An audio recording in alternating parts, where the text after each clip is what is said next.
do que as outras pessoas pensam. Então, esse estudo é baseado nas publicações do bispo Edir Macedo e de teólogos da Igreja Universal, como, por exemplo, J. Cabral, que é o mais conhecido.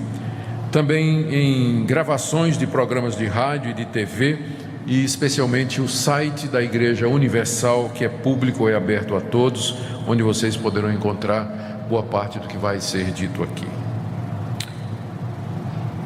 Muito bem, dito isso, nós vamos orar, pedindo que o nosso Deus nos ajude nesse estudo, porque o nosso alvo é certamente compreender a verdade e segui-la aonde ela nos levar. Aonde ela nos levar. Pedimos, nosso Deus, que nessa manhã Tu instruas o nosso coração. Nós queremos, ó Deus, a verdade, nós queremos segui-la. Como disse o Teu Filho, a verdade liberta. E eu peço que, se alguém aqui nessa manhã ou que nos acompanha pela internet e que ainda não compreendeu a Tua palavra nos seus pontos fundamentais e cruciais, que hoje seja um dia de libertação pela verdade. É o que nós te pedimos em nome de Jesus. Amém. Queridos, o fundador da Igreja Universal é o carioca Edir Macedo. Ele nasceu em 54, portanto tem a minha idade. O pai dele era comerciante e 61, pode parar de fazer a conta. Então, o pai dele era comerciante, e eram de uma família católica, praticante. Em algum momento na sua adolescência, Macedo se torna evangélico e vai frequentar uma igreja chamada Igreja Nova Vida, do bispo Macalister, que era uma igreja pentecostal no Rio de Janeiro. Aos 21 anos, ele sai da Igreja Nova Vida e é consagrado pastor na Casa da Bênção. Casa da Bênção, naquela altura, era uma das igrejas neopentecostais mais conhecidas no Brasil e vinha crescendo muito. E ele é consagrado pastor ali aos 21 anos de idade. 2 anos depois, aos 23, ele sai da Casa da Bênção. Ele já era pastor, sai da Casa da Bênção, juntamente com 2 outros pastores. Um chamado Carlos Rodrigues, que ninguém mais sabe nada sobre ele, e outro chamado R.R. Soares.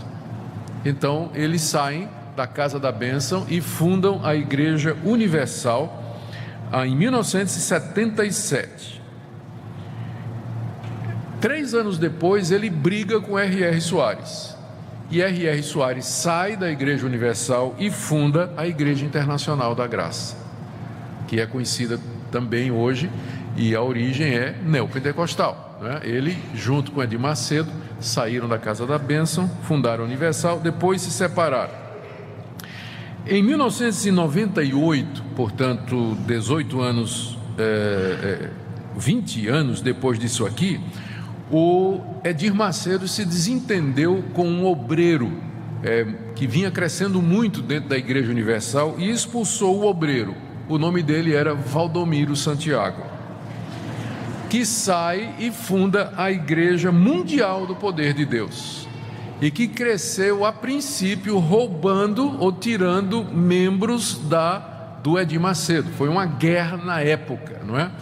O Valdomiro Santiago se declara bispo nessa igreja que ele começou, constitui um colegiado de bispos que logo em seguida declaram que ele é apóstolo.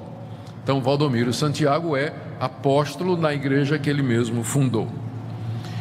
E em 2006, Valdomiro Santiago teve uma briga com um bispo que saiu e fundou a Igreja Apostólica Plenitude do Trono de Deus. Estou falando de Agenor Duque. Então, essas grandes igrejas neopentecostais que estão na mídia hoje e que atraem atenção pela maneira às vezes estranha, bizarra, não é?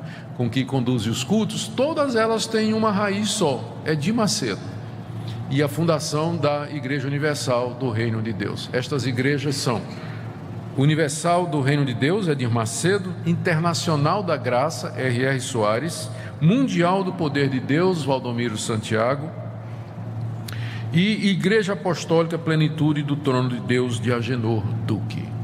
Essas são as igrejas que nós chamamos de neopentecostais, as mais